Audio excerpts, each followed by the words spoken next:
Comrade talkies நேயர்களுக்கு வணக்கம். 2024 நாடாளுமன்ற தேர்தல் சூடு பிடிச்சிருக்கு. கோயம்புத்தூரில் முக்கியமாக 3 கட்சிகள் தேர்தல் பிரச்சாரத்தை ஆரம்பிச்சிருக்காங்க. இந்த நேரத்தில் கோவை மக்கள்கிட்டே போயிட்டு கோயம்புத்தூரோட உண்மையான வளர்ச்சியை யார் கொடுப்பாங்கன்னு அவங்க நினைக்கிறாங்க, யாரை தன்னோட நாடாளுமன்ற உறுப்பினராக தேர்ந்தெடுக்க விரும்புகிறாங்க அப்படிங்கிறத தான் கேட்டு தெரிஞ்சுக்க போகிறோம். வாங்க. இப்போ உங்களுடைய ஓட்டு யாருக்கு? நான் போட்டேன் இப்போ டிஎம்கேக்கு தான் போடுவேன். எதனால டிஎம்கே? டிஎம்கேன்னா மோடியோட லட்சணம் சரியில்லை, அதனால. எனக்கு தெரிஞ்ச பிஜேபி கூட்டணியில் இருக்கிறதுக்குமே வந்துட்டு நம்ம போட போகிறது கிடையாது. நல்லவங்களுக்கு ஓட்டு போடணுங்க. அதான் இந்த நாட்டை ஆளக்கூடிய தன்மை உள்ளவங்களுக்கு ஓட்டு போடணுங்க, அவ்வளோதான். என் ஓட்டு திராவிட முன்னேற்ற கழகத்துக்குங்க. டிஎம்கே ஓட்டு அவங்களுக்கு எப்பவுமே உழுகிற ஓட்டு விழுந்துட்டே தான் இருக்குது. இது யாரும் மாற்றவே முடியாது. எதிர்கட்சின்னு ஒன்று இல்லை. முழுக்க எதிரில் இருக்கவங்க யாரும் சரியாக வேலை செய்கிறதில்ல. அதனால் இப்போதைக்கு மக்களுக்கு வந்து பாதுகாப்பான கட்சி வந்து திமுக தான். அதனால் திமுக தான் செய்யும். இப்போ அண்ணாமலை நிற்கிறான்றாங்க. அவரை நம்ம வந்து இது வரைக்கும் நம்ம பிஜேபி வரக்கூடாது நம்ம தமிழ்நாடு எல்லாமே சொல்லிகிட்டு இருக்காங்க. அவரோட இது வந்து பெருசாக தெரில. எல்லாமே சேர்ந்து சும்மா காசு கொடுத்து பணம் கொடுத்து அந்த மாதிரி பண்ணுற மாதிரி தான் நமக்கு ஒரு இது பிம்பம் தெரியுதே தவிர பிஜேபிக்கு இங்கே தமிழ்நாட்டில் வேலை இல்லை. பொதுவாக இப்போ கோயம்புத்தூர் வந்து எதனால் வளர்ச்சி அடைஞ்சிச்சு அப்படின்னா என்ன சொல்லுங்கள்? இங்கே இண்டஸ்ட்ரீஸ் அதிகமாக இருக்குது. இண்டஸ்ட்ரீஸ் தான் மேக்ஸிமம். இண்டஸ்ட்ரீஸ் தான் அதோட முக்கியமான வளர்ச்சி. தொழில் நிறுவனம் தானே பாயிண்ட் இல்லைமே. இது இண்டஸ்ட்ரீஸ் நிறைய இருக்குது, அதனால் வளர்ந்துருக்கு. ஸ்மால் ஸ்கேல் இண்டஸ்ட்ரீஸ் நிறைய இருக்குங்க. மெக்கானிக்கல் இண்டஸ்ட்ரீஸ், எலக்ட்ரிக்கல் இண்டஸ்ட்ரீஸ் நிறைய இருக்குது. ஸோ அது வளர்ந்துருக்கனால இங்கே மக்கள் தேடி வராங்க. தமிழ்நாட்டிலேயே கோயம்புத்தூர் மாவட்டத்தில் தான் எம்எஸ்எம்இ நிறுவனங்கள் அதிகமாக இருக்குது. இந்த மாதிரியான நிறுவனங்கள் இங்கே செயல்படுறதால தான் உற்பத்தி அதிகரிக்குது, இங்கே இருக்கக்கூடிய மக்களுக்கு வேலை கிடைக்குது. அது மட்டும் இல்லாமல் பண சுழற்சிக்கு காரணமாகவும் இருக்குது. அப்போது இந்த நிறுவனங்கள் வளர்ச்சி அடைஞ்சாதான் கோயம்புத்தூரும் வளர்ச்சி அடையும். கடந்த 10 ஆண்டுகளில் ஆளுங்கட்சியாக இருந்த பிஜேபி அவங்களோட ஆட்சி காலத்தில் கொண்டு வந்த ஜிஎஸ்டி, பண மதிப்பிழப்பு, இதெல்லாம் இங்கே என்ன மாதிரியான தாக்கத்தை ஏற்படுத்தியிருக்கு அப்படிங்கிறத அந்த தொழிற்சாலைகளுடைய ஓனர்ஸ்டே கேட்டு தெரிஞ்சுக்க போகிறோம். 2014க்கு முன்னாடி பார்த்திங்கன்னா வங்கிகளினுடைய அணுகுமுறை வேறு மாதிரி இருந்ததுங்க. இப்போ பார்த்திங்கன்னா கடந்த 10 ஆண்டுகளில் சிறு குறு தொழிலை வங்கிகள் அணுகிற விதம் முற்றிலும் வேறாக இருக்குது. 32 இயர்ஸாக நாங்கள் இந்த ஸ்மால் ஸ்கேல் இண்டஸ்ட்ரி நடத்திட்டு இருக்கோம். ஆரம்பத்தில் எங்களுக்கு நல்லா இருந்துச்சு. ஒரு 92லேருந்து ஆல்மோஸ்ட் 2015 வரைக்கும் ஆர்கனையாக மேனேஜ் பண்ணோம். அதுக்கு பின்னாடி டிமானிட்டைசேஷன், கேஷ் ஃப்ளோ ப்ராப்ளம்ஸ், அப்புறமேல நிறைய ரெஸ்ட்ரிக் அது இருந்தபோது அப்படியே கொஞ்சம் ரொம்ப மந்தமாகிடுச்சு. மந்தமாக result order started coming down. அது ரொம்ப ப்ராப்ளம் ஆச்சு. இந்த ப்ராப்ளத்தினால எங்களுடைய இந்தியா மார்க்கெட் ரொம்ப டவுன் ஆயிடுச்சு. மூலப்பொருள் விலையேற்றங்கிறது வரலாறு காணாத அளவுக்கு வந்திருக்கு. சில மூலப்பொருட்கள் எல்லாம் 100% ஏறி இருக்கு. ஒரு சிறு குறு தொழிலெல்லாம் அந்த மூலப்பொருளை அவங்க வாங்கிறதுக்கான வாய்ப்பே இல்லாமல் போயிருக்கு. நிறைய நிறுவனங்களுக்கு லாபம் கிடைக்குதா என்னங்கிறதே தெரியல. ஏதோ ஓட்டிக்கிட்டு இருக்கோம். ஒருத்தருக்குமே இந்த தொழிலில் எக்ஸ்பேண்ட் பண்ணுறதுல யாருக்குமே ஆர்வம் கிடையாது. நாங்களே தயார் இல்லை. இந்த 10 ஆண்டுகளில் இந்த ஜிஎஸ்டிக்குள்ள இவங்க பெருநிறுவனங்களோட போட்டி போடுறதுக்கு வாய்ப்பு அறவே இல்லை. ஆனால் பண மதிப்பிழப்பு நீக்கம் அது ஒரு மிகப்பெரிய பாதிப்பு. இந்த ஜிஎஸ்டி பார்த்திங்கன்னா நாங்கள் எளிமையாக தொழில் செய்வதை தடுக்குது. ப்ராஃபிட்டபிலிட்டி எங்களுக்கு ப்ராஃபிட்டே வர்றது கிடையாது. அப்போ நாங்கள் சம்பளத்தை அதிகமாக கொடுக்க முடியறதில்ல. ஒரு கார்பரேட் அளவுக்கோ பெரிய அளவுக்கு கொடுக்க முடியல. சம்பளம் எங்கள் இதில் அதிகமாக இருக்கிற போது தொழிலாளிகள் வர்றதில்லை. ஒரு இண்டஸ்ட்ரி பாதிக்கப்படுது அப்படின்னா அது அந்த இண்டஸ்ட்ரிக்கான பாதிப்பு மட்டும்தான் இல்லை, அது ஒட்டுமொத்த சமூகத்துக்கானது. சிறு குறு தொழில் தான் வேலை வாய்ப்பை அதிகப்படுத்துது. மணி டீசென்ட்ரலைசேஷன் அப்படிங்கிறது ரொம்ப ரொம்ப இம்பார்ட்டண்ட். பெருநிறுவனங்கள் என்ன ஆகுது, 5000 கோடி விற்றுமுதல் பண்ணுற பெருநிறுவனத்தினுடைய லாபம் அது முழுக்க தானியங்கி உற்பத்தி தொழிற்சாலையை அவங்க மாற்றுறாங்க. 1000 கோடி இன்வெஸ்ட் பண்ணுறவன் 100 பேர்த்துக்கு வேலை கொடுக்குறான்.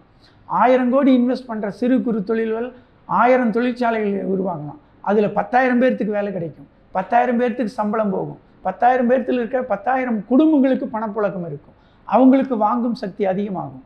சமூகத்தினுடைய அந்த வளர்ச்சிங்கிறது இதுதான். யூனியன் கவர்மெண்ட் அவங்களோட ஐடியாலஜிலேருந்து தான் பாலிசி டிசிஷன்ஸ் எல்லாமே. ஆமாம், அவங்களோட ஐடியாலஜி எப்படி இருக்கு? அவங்களோட ideology they are favouring only for big large scale industries. They are not supporting small scale industry. அவங்க இந்த மாதிரி small scale industry very vital for this கண்ட்ரின்னு சொன்னீங்கன்னா இந்த மாதிரி பண்ண மாட்டாங்களே. பர்டிகுலராக செலக்டடாக அவங்களுக்கு தெரிஞ்சவங்களுக்கு மட்டும் ஃபுல்லாக ரெக்கமெண்ட் பண்ணுறாங்க, ஹெல்ப் பண்ணுறாங்க. அதை அவாய்ட் பண்ணணும். ஒரு பெருநிறுவனம் ஒரு தொழில் ஆரம்பிக்கன்னு வச்சுக்கோங்களேன். அவன் ஒரு 500 கோடி ரூபா வெளிநாட்டிலேருந்து 3% வட்டிக்கு வாங்குவான். வெளிநாட்டு வங்கிகள் மூலதனத்துக்கு வருது. வெளிநாட்டு முதலீடு இங்கே வருது. அதனுடைய வட்டி விகிதமெல்லாம் 3% தான். ஆனால் ஒரு சிறு குறு 5 லட்சம் ரூபா ஒரு போட்டு மூலதனம் போட்டு ஆரம்பிக்கிற ஒருத்தர் வந்து வங்கியில் கடன் வாங்கினா அவருக்கு 12% வட்டி. அப்போ 9%, 8% வந்து வட்டியிலேயே இவங்க வந்து சாகுறாங்க. கடந்த 10 ஆண்டுகள் இது நிறைய நடந்திருக்கு. இப்படி கண்ணுக்கு தெரியாமல் வந்து ஒன்றிய அரசு இந்த மாதிரியான சிறு குறு தொழிலை வந்து நசுக்கிறதுல முனைப்பு காட்டுது. தொழில் எல்லாமே முடிஞ்சு போச்சு. எதனால் முடிஞ்சு போச்சுன்னு சொல்கிறீங்க? ஜிஎஸ்டி ஒரு இது டேக்ஸ் போடுறோன்னா ஒரு லிமிட் வேணுதுக்கும். இவன் பாட்டுக்கு போட்டு ஏற்றிருந்தா பொருளாதாரம் வளர்ந்துருச்சு வீக்கில் போயிருக்கு. எங்கே போயிருக்குது? ஒன்றுமே போகலையே. அதை தான் இவங்க ஜிஎஸ்டி அதெல்லாம் கொண்டு வந்து அழிச்சு வச்சுருக்காங்க. அதான் இவங்க மாற்றம் வந்தால் மட்டும்தான் இங்கே எல்லாமே நல்லாயிருக்கும். ஜிஎஸ்டி தான் மெயின் பிரச்சனையே. கம்பெனியை நடத்த முடியாமலாம் நிறைய பேர் கம்பெனி மூடி வைக்கிறாங்க. தொட்டதுக்கு எல்லாமே ஜிஎஸ்டி பே பண்ணும். அவங்க என்ன தான் பண்ணுவாங்க புரிஞ்சுங்களா? இப்போ வந்துட்டு நம்ம ஒரு 100 ரூபா சம்பாதிக்கணும்னா ஒரு 40 ரூபா வந்துட்டு கவர்மெண்ட்டுக்கு கொடுத்துட்டோம்னா 60 ரூபா இருக்கும். அந்த 60 ரூபா வந்துட்டு அவங்க லேபர் வச்சுருப்பாங்க. அந்த லேபர் வச்சுக்கிறது இல்லாமல் அவங்க வந்துட்டு ரெண்ட்டு இந்த மாதிரி பே பண்ணணும். அவங்களுக்கு ஒரு இன்கம் எடுக்கணும். 40%, 30% வந்துட்டு ஜிஎஸ்டி கட்டிட்டு அந்த 60-70%ல் வந்துட்டு அவங்க எப்படி எடுப்பாங்க? அந்த லேபருக்கு கொடுப்பாங்க. இவங்க எப்படி ப்ராஃபிட் எடுப்பாங்க? அந்த ரெண்ட்டு கொடுக்கணும். இதெல்லாம் இருக்குது இல்லைங்களா? ஐடியில் வேலை செய்கிற ஒருத்தருடைய சம்பளத்துக்கும் ஒரு சிறு குறு நிறுவனத்தில் வேலை செய்கிறவங்கள சம்பளத்துக்கும் 2 மடங்கு 3 மடங்கு வித்தியாசம் இருக்குது. இப்போ இதனால் பெரிய கலாச்சார பிரச்சனைகளும் இங்கே வருது. ஏன்னா வாங்குகிற சக்தி ஒரு சிறு குறிப்பிட்ட அளவுக்கு இருக்குது. ஐடியில் வேலை செய்கிறவங்களுக்கு வாங்கும் சக்தி அதிகமாக இருக்குது. அவங்ககிட்ட பணம் நிறைய புழங்குது. கடுமையாக வேலை செய்கிற, உடல் உழைப்பை செலுத்துகிற மிக சாதாரண ஏழை எளிய ஒரு தொழிலாளிகள்கிட்ட பணப்புழக்கங்கிறது அறவே இல்லை. அப்போ ஒட்டு மொத்தமாக பாதிக்கப்படுறது இவங்க தான். ஏன்னா மோடி ஆட்சி ஆச்சு 10 வருஷமா ஒன்றும் ஒரு டெவலப் இல்லை, ஒன்றும் இல்லை. எத்தனை பேர் படித்த இளைஞர்கள் வேலை இல்லாமல் காலையில் பார்த்தா பிரிண்ட் அவுட்டுக்கு வருவாங்க. ஒரு 10 பேர் 20 பேர் நிற்பாங்க வேலை இல்லாமல். எங்கள் தூத்துக்குடி, நாகர்கோவில், சிவகங்கை மாவட்டத்தில் இருந்தாலும் வேலைக்கு வருவாங்க. பாவமாக இருக்குது. வேலை வாய்ப்பு தரேன் அது இதுன்னு சொல்கிறாங்க. எதுவும் வேலை வாய்ப்பு இல்லாமல் எல்லாம் சுற்றி தருங்க. என் கூட படித்த பசங்களே எல்லாரும் போயிட்டு ஸ்விக்கியில் ஜொமேட்டோவில் தான் ஒர்க் பண்ணிகிட்டு இருக்காங்க. வடக்கு பகுதியில் எல்லாத்துலேயுமே வந்து பாரதிய ஜனதா ஜெயிச்சிரும் அப்படிங்கிற மாதிரி ஒரு பிம்பம் வந்து காட்டப்படுது.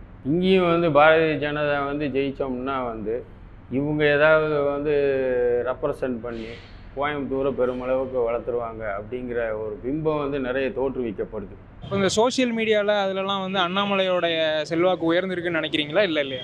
உயர்ந்திருக்கிற விதமே வந்து பார்த்திங்கன்னா பொய்யை கட்டமைக்கிறதுல, உண்மைக்கு புறமான செய்திகளை சொல்கிறதுல அப்படிங்கிற மாதிரி தான் அவர் சோஷியல் மீடியாவில் அவரோட செல்வாக்கு உயர்ந்திருக்கு.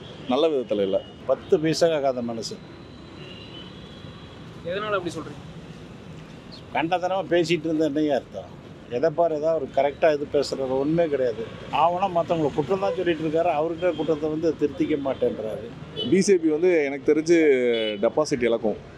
1 லட்சம் ஓட்டுலேருந்து 1.5 லட்சம் ஓட்டு வாங்கும் maximum.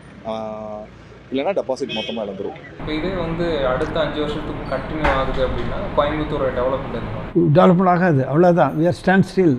it cannot run anymore. அவ்வளோதான். இதே தொழில் கொள்கையை அவங்க கடைப்பிடிச்சாங்கன்னா அடுத்த 5 ஆண்டுகளில் பிஜேபி வந்ததுன்னா இன்னும் கடுமையாக பாதிக்கும். லாங் ரனில் ஸ்மால் ஸ்கேல் இண்டஸ்ட்ரி சஸ்டெயின் ஆகிறது ரொம்ப ரொம்ப கஷ்டம். Those who have got cash ஃபுல்லாக கையில் வச்சுருக்காங்க ஸ்மால் ஸ்கேல் இண்டஸ்ட்ரி நடத்துவாங்க. பாரோடு மணியில் வந்து ஸ்மால் ஸ்கேல் இண்டஸ்ட்ரி நடத்தவே முடியாது. ரொம்ப கஷ்டம். It is difficult. இப்போ மத்தியில் யார் வரணும்னு ஆசைப்படுறீங்க? இப்போ காங்கிரஸ் வரணும். ஆட்சி மாற்றம் வந்தால் நல்லா இருக்கும்னு தான் எதிர்பார்க்குறோம். ஏன்னா 10 வருஷமாக அவங்க இருந்துட்டாங்க. மறுபடியும் 3ஆவதாக வேறு கவர்மெண்ட் உட்கார வைப்போம். சிலிண்டர் விலை ஏறிடுச்சு. எல்லாமே ட்ரூ தான். அது ஆக்சுவலாக 2010 இருந்ததுக்கும் இப்போ இருக்கிறதுக்கும் இயர் தான் அப்டேட் ஆகுது. பட் சேலரி, ஒரு நடுத்தரமான மக்களுடைய சேலரி எதுவுமே அப்டேட் ஆகலை. காங்கிரஸ் தான் வரணுங்க. இந்த டைம் வரல அப்படின்னா இந்தியா வந்து முழுக்க சர்வாதிகார ஆட்சிக்குள்ளார போயிடும். இப்போவே கிட்டத்தட்ட அவங்க எல்லாத்தையுமே முடிச்சுட்டு வராங்க.